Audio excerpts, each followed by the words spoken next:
Jadi selalu bersaksi tentang Tuhan kita dan janganlah melakukan seorang hukuman gantian, melainkan oleh kekuatan Allah. Amin. Seingat saya 1 bulan yang lalu Bapak dosen Pak Syahan menghubungi saya, ya bulan depan Bapak ada acara firman Tuhan di kampus. Setelah itu saya terus pikir-pikir firman Tuhan apa yang paling cocok bagi mahasiswa di tempat ini. 2 minggu yang lalu saya sudah temukan sebuah teks yang dari Kitab Kejadian pasal 29 dan hampir yang sudah siap mengkompakannya. Tetapi minggu yang lalu pikiran saya berubah karena hari Jumat akan diutus ke tempat pelayanan, akan terus ke lapangan pelayanan. Saya membawakan tema firman Tuhan dan teksnya, dan akhirnya saya bisa mempersiapkan firman Tuhan siang hari ini yang terambil dari 2 Timotius pasal 1 ayat 8. Setiap ibadah akhir ya, mahasiswa-mahasiswi di tempat ini mendengarkan firman Tuhan yang sangat luar biasa dari para dosen di tempat ini. Maka saya mau menyampaikan sedikit beda suasana atau kayak firman Tuhan pada siang hari ini. Saya mau memperkenalkan sebuah lembaga namanya FFC. Siapa yang bisa membaca dalam bahasa Inggris? Artinya apa? Murid? Ya, murid untuk Yesus, atau mahasiswa untuk Yesus. Lembaga ini tidak melayani mahasiswa-mahasiswi yang berteologi. Lembaga ini terus menjangkau mahasiswa-mahasiswi yang berkuliah di universitas umum. Moto mereka dalam pelayanan adalah bahwa ketika pemuda-pemudi bermimpi atau memiliki cita-cita, jangan hanya mencari mengejar kemakmuran, kesuksesan, baik berkuliah di kampus maupun memiliki pekerjaan masa depan. Tujuannya bukan hanya untuk dirinya sendiri, tetapi untuk kemuliaan Tuhan. Siang hari ini yang berkumpul di tempat ini bukan mahasiswa biasa. Kita semua sedang berteologi, mau menjadi hamba Tuhan. Di antara kita ada yang akan menjadi pendeta, ada yang akan menjadi guru agama. Jika lembaga ini melayani dan menegakkan semua moto mereka, ketika kalian masih berkuliah dan mencari pekerjaan, bukan hanya mencari kesuksesan dengan pekerjaan yang baik, tetapi kalian harus siap sedia untuk kemuliaan Tuhan. Amin. Baik kalian berkuliah maupun bekerja, apakah kalian siap sedia untuk kemuliaan Tuhan atau tidak? Jika moto ini disampaikan kepada mahasiswa umum yang berkuliah di universitas umum, bagaimana kita semua? Apakah kita semua sudah memiliki tujuan hidup kita semua? Saya yakin, maaf ya, di antara kita ada yang berkuliah, ada yang belajar untuk dirinya sendiri. Masa depan mau memiliki pekerjaan yang lebih aman, penghasilan yang rutin. Kalau sudah sarjana S1, ya sarjana teologi atau pendidikan, aku lebih dihargai daripada orang-orang lain. Di antara kita tidak ada yang berpikir demikian.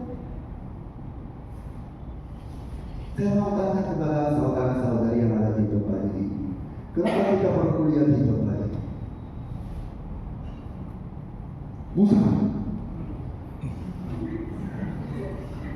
soalnya sih Pak. Jangan sebutkan ini. Istri, Kenapa kamu berkuliah di tempat ini? Minggu kemarin dia postingin sebuah foto atau tulisan. Hidupku untuk Tuhan. Saya baca. Saya sangat terberkati. Jadi, kamu bisa membantu lagi. Kenapa kamu berkuliah di tempat ini? Suaranya kedengaran. Kalau sekarang masih malu-malu, nanti di lapangan pelayanan, bagaimana kamu bisa berani menyampaikan firman Tuhan melayani anak-anak?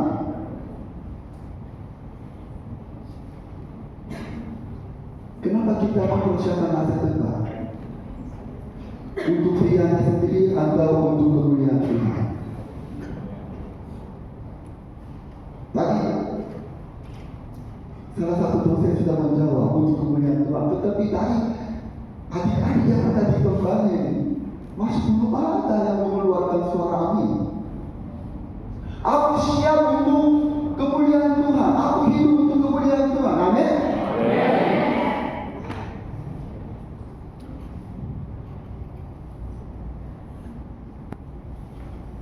Apakah dengan sungguh-sungguh kita mau hidup untuk kemuliaan Tuhan? Dalam kebenaran firman Tuhan siang hari ini, ayat berikutnya, ada dua pesan yang langsung disampaikan kepada Timotius. Yang pertama, jangan malu. Yang keduanya apa? Ikut menderita. Ikutlah menderita. Tapi lebih ditekankan oleh Rasul Paulus yang kedua, ikutlah menderita.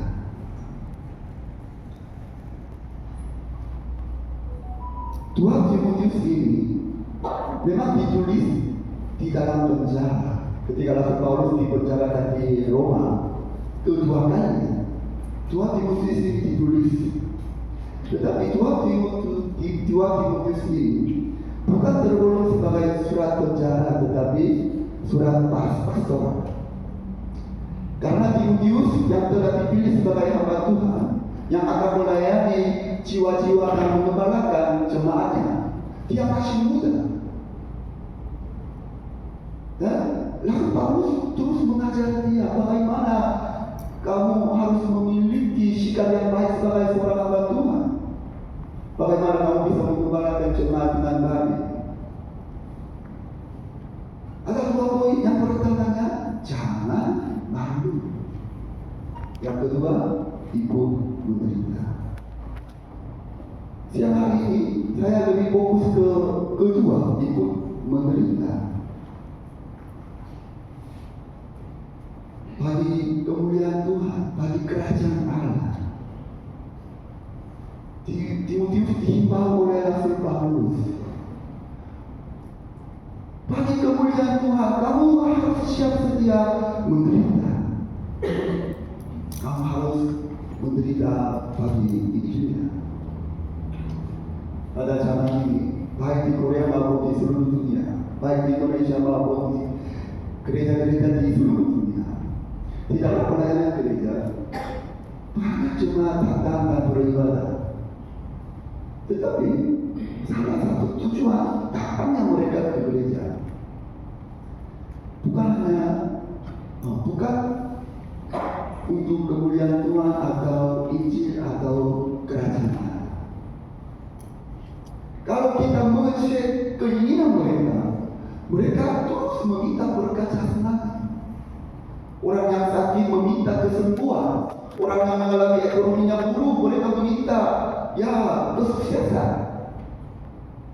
Orang yang mengalami kelaparan meminta berhasil. Tetapi sebagai seorang hamba atau calon hamba Tuhan, jika kita sungguh-sungguh memahami hati Tuhan yang kita naikkan tadi,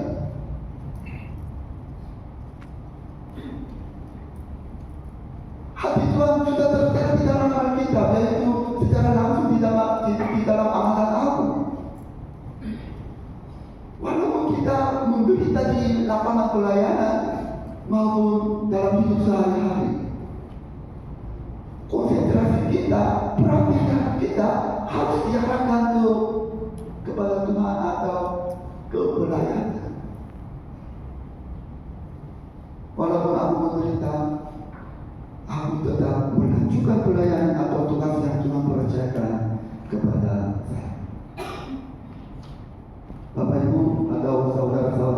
dikasih oleh Tuhan.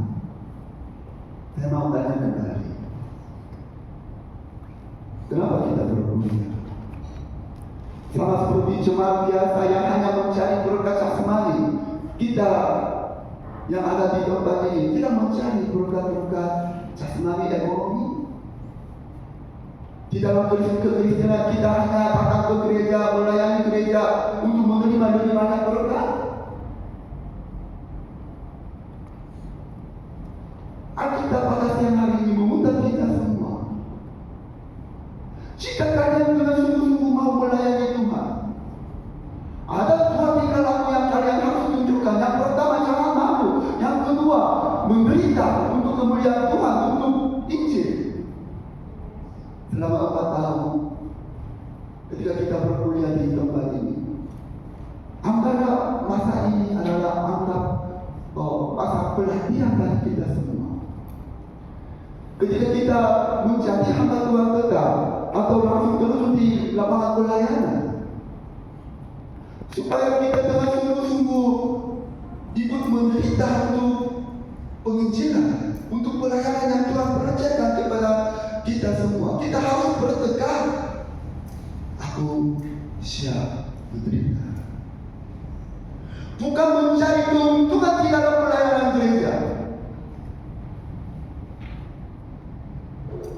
Tuhan Timotius pasal 2 ayat 3, pesan yang sangat disampaikan kepada kita semua. Kita baca bersama-sama. 1, 2, 3. Itulah mereka sebagai seorang prajurit yang baik dari Kristus Yesus, seorang prajurit yang sedang berjuang dengan memposisikan dirinya di sebuah kehidupannya supaya dia tidak berjuang kepada orang. Seorang hamba yang telah dipanggil oleh Tuhan, dia tidak pentingkan penghidupannya.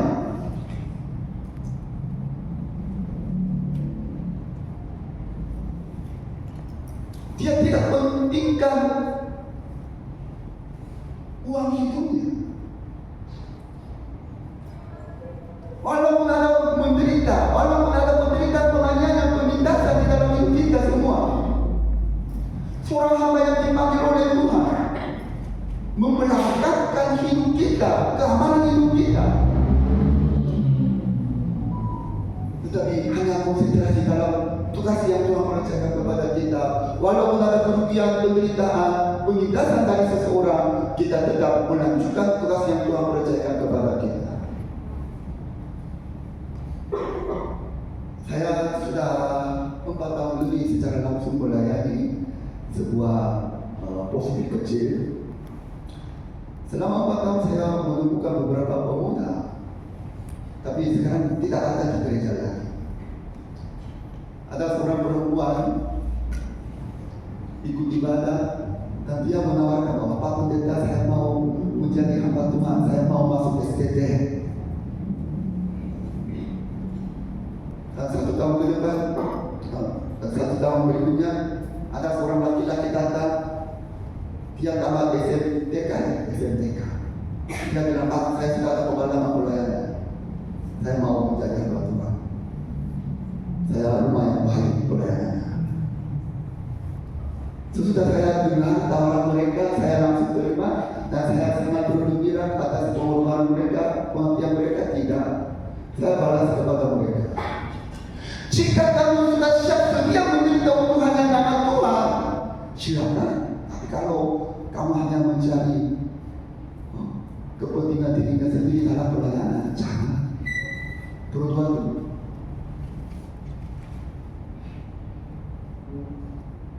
Mereka mereka masih di gereja? Tidak. Mereka salah satunya kabur ke Padang, yang lain masih ada di Solo. Saudara-saudari, mahasiswa-mahasiswi yang ada di tempat ini, untuk nama Tuhan, untuk Injil, untuk penyebaran Injil, untuk hati Tuhan, apakah kita siap berkorban? Apakah kita sudah siap menderita, diasingkan, ditindas oleh seseorang, kita setia mengalami kelaparan, kemiskinan. Tapi kita bisa mengaku bahwa, ya Tuhan, meskipun saya mengalami kelaparan, kemiskinan, dan apa saja penderitaan di dalam hidup, aku siap menyebarkan Injil, karena itu adalah hati Tuhan. Amin. Amin. Suaranya kecil sekali. Amin. Jangan. Yang kedua,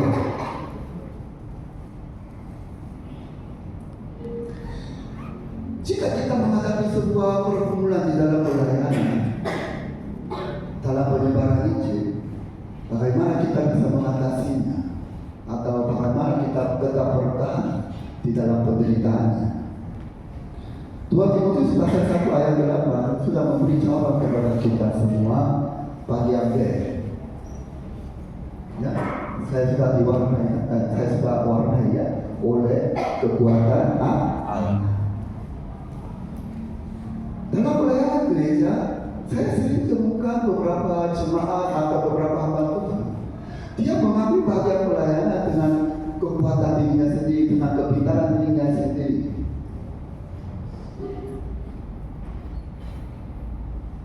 Tapi Alkitab mengatakan bahwa bukan dengan talenta kamu, bukan dengan kekuatan kamu, bukan dengan kepintaran kamu,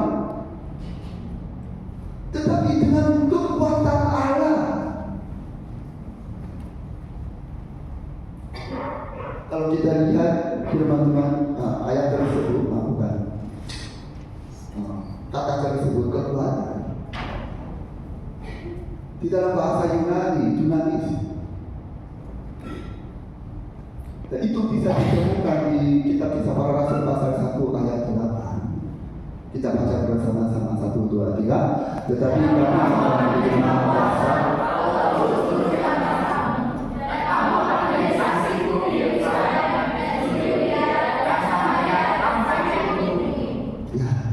di dalam pasal 1 ayat 80 ada kata yang sama yang sudah diwarnai kan, kuasa.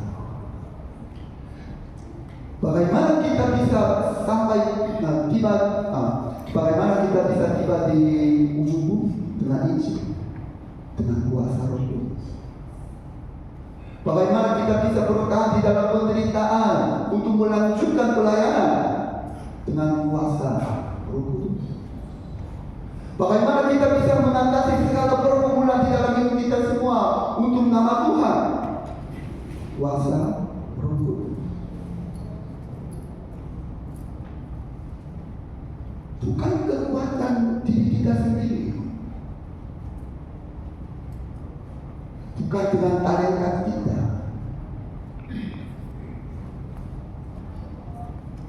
tapi ketika kita menghadapi banyak persoalan di dalam hidup kita semua, kita lebih cenderung mengandalkan dirinya sendiri atau sesama manusia.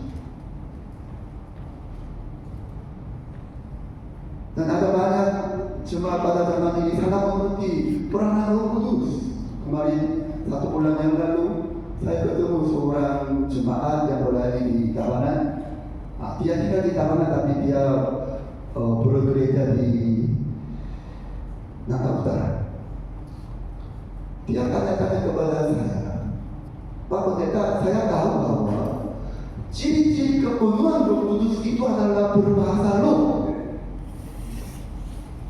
Saya menjawab, benar Bapak, tetapi bukan hanya itu aja.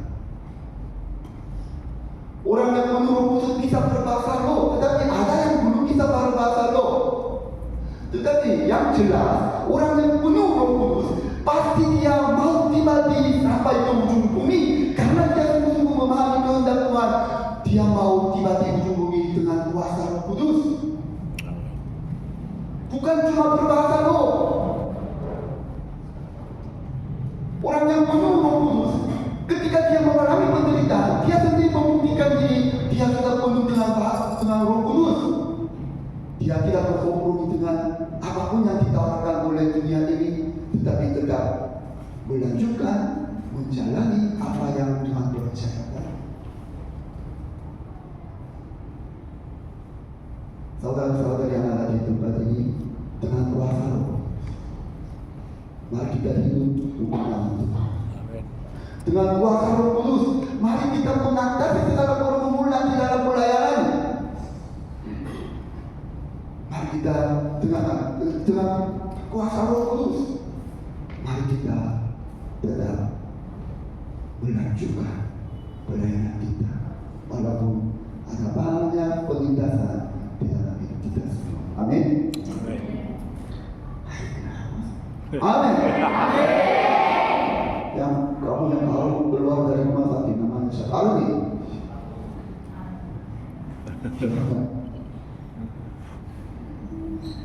Masih belum sembuh ya? Oh. Yang ketiga, kita baca bersama-sama Efesus pasal 6 ayat 20. 1, 2, 3. Yang membaiki secara urusan yang dikerjakan, berdoa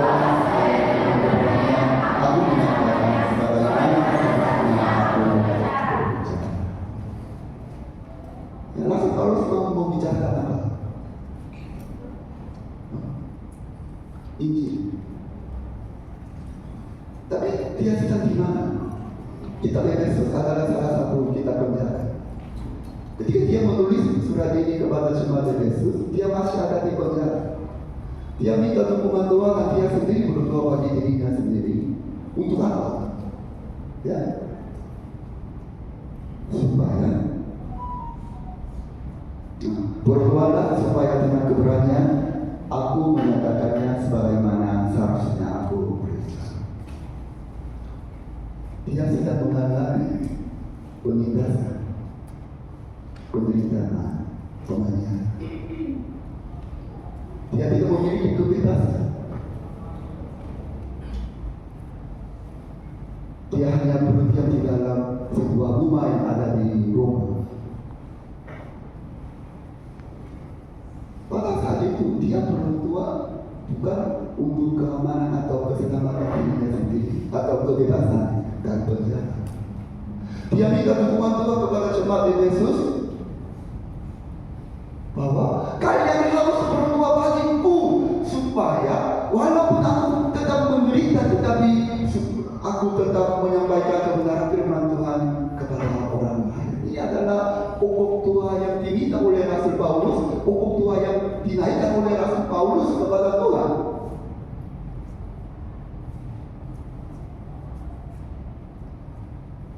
Walaupun masih mengalami banyak persoalan, perhatian Rasul Paulus adalah menyelesaikan sebuah tugas yang Tuhan percayakan kepadanya, supaya dia jangan malu, jangan takut lagi karena dia pernah dipenjarakan, tetapi supaya dia tetap melanjutkan tugas yang Tuhan percayakan, yaitu visi-visi yang Tuhan percayakan kepadanya. Dia berdoa dan meminta dukungan Tuhan kepada jemaat. Dia sudah mengetahui hati Tuhan. Dia sudah mengetahui visi-visi yang Tuhan percayakan kepadanya. Sesudah itu, dia pernah mengalami penjara selama 2 tahun. Maka dia terus meminta supaya aku cepat dilepaskan dari penjara, cepat dibebaskan dari penjara. Tidak. Dia tetap meminta dukungan Tuhan supaya aku tetap melanjutkan pekerjaan yang Tuhan percayakan kepada aku. Saya mau memperkenalkan seorang majelis gereja, ibu majelis gereja ini. Setiap hari Sabtu sesudah habis 2 hari, ibu majelis gereja ini bawa lapnya dan ini melap mimbarnya, dan sambil melap mimbarnya dia terus nangis dan berdoa kepada Tuhan. Ya Tuhan, keesokan harinya seorang pendeta akan berdiri dan menyampaikan kebenaran firman Tuhan. Kiranya Tuhan berkarya menjamah mengurapi hambanya, supaya hambanya dengan berani menyampaikan kebenaran firman Tuhan, supaya setiap jemaat yang akan datang di tempat ini terberkati dengan kebenaran firman Tuhan.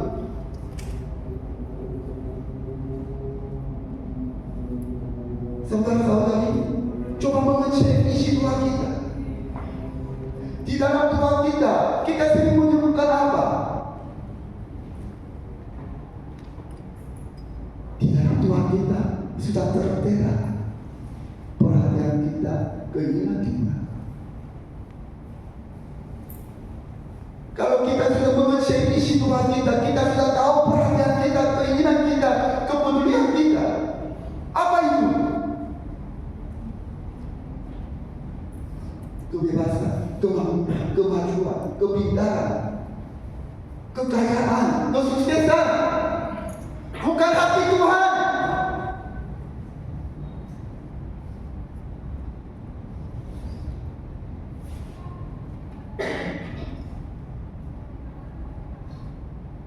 Hari Sabtu di gereja yang saya layani, setiap pemuda-pemudi sharing pokok tua mereka. Dia juga ikut dalam ibadah. Baik hamba Tuhan maupun pemuda biasa, pokok tua yang mereka minta ya, sama aja. Kesehatan orang tua, kuliah, ya, tapi nama Tuhan sama sekali belum pernah disuruh.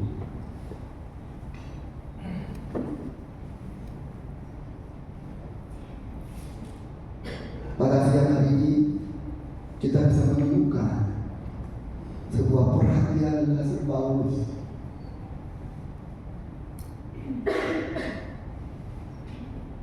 Dia ada di penjara, dan nanti 2 tahun kemudian dia akan dipenjarakan lagi. Kemudian dia akan mati. Tapi dia hanya meminta dukungan Tuhan supaya dia tetap menjalani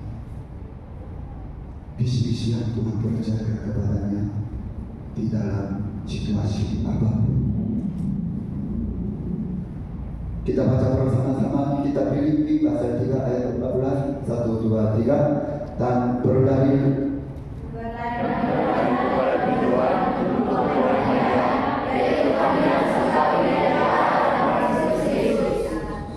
dengan panggilan apa kita berada di tempat ini? Kenapa kita berkuliah di tempat ini? Apakah adik-adik siap berlari-lari untuk panggilan Tuhan?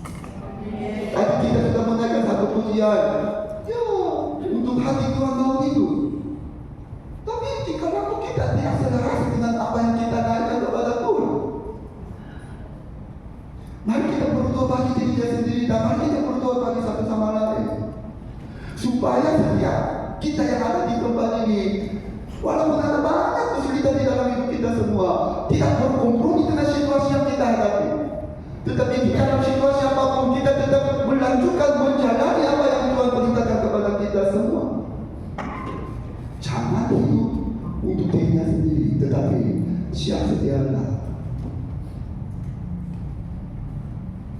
untuk hidup kemuliaan Allah. Kesimpulan kebenaran firman Tuhan siang hari ini demikian berikut. Setiap hari Kamis dari jam 4 sampai jam 6 saya dan 4 orang alumni STTII ke lapangan Lumbintan. Kemarin pun saya sama beberapa alumni STTII ke sana, dan selama 2 jam baik temukan hasil penginjilan maupun tidak, saya suruh dan saya juga ikut dalam penginjilan mencari jiwa-jiwa. Kemarin sore saya ketemu 2 orang perempuan, yang satunya dari Surabaya, yang satunya dari Amerika Serikat.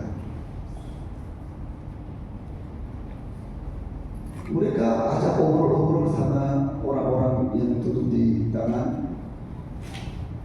Mereka langsung memperkenalkan diri sebagai misionaris, dan mereka tunjukin kita ini, kita Mormon.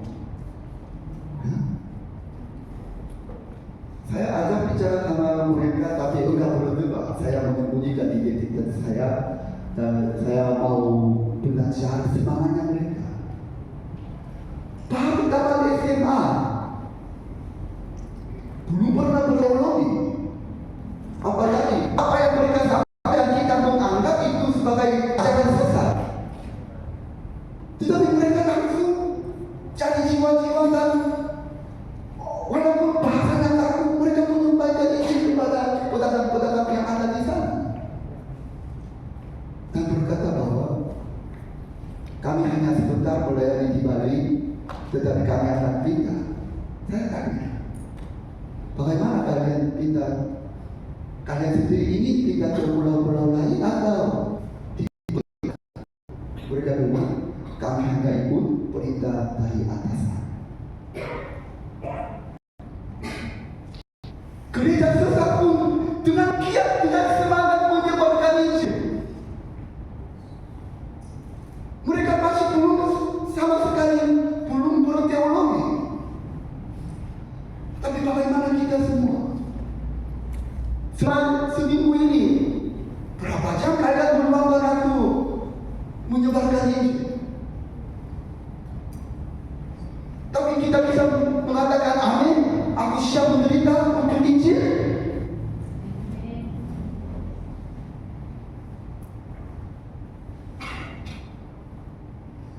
Surat Roma pasal 14 ayat 8. Sebab jika kita hidup, kita hidup untuk Tuhan, dan jika kita mati untuk Tuhan. Untuk Tuhan, apa yang kalian bisa lakukan? Coba cek dirinya sendiri, sehari berapa jam pegang HP? Sehari berapa jam belajar Alkitab, menyebarkan Injil? Sehari berapa jam mengerjakan tugas? Sehari berapa jam menyediakan tugas pelayanan gereja?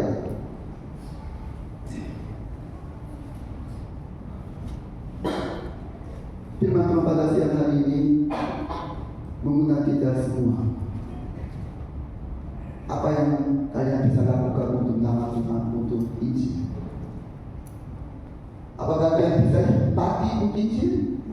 Kalian bisa mengeluarkan sesuatu untuk nama Tuhan dari tangan kita?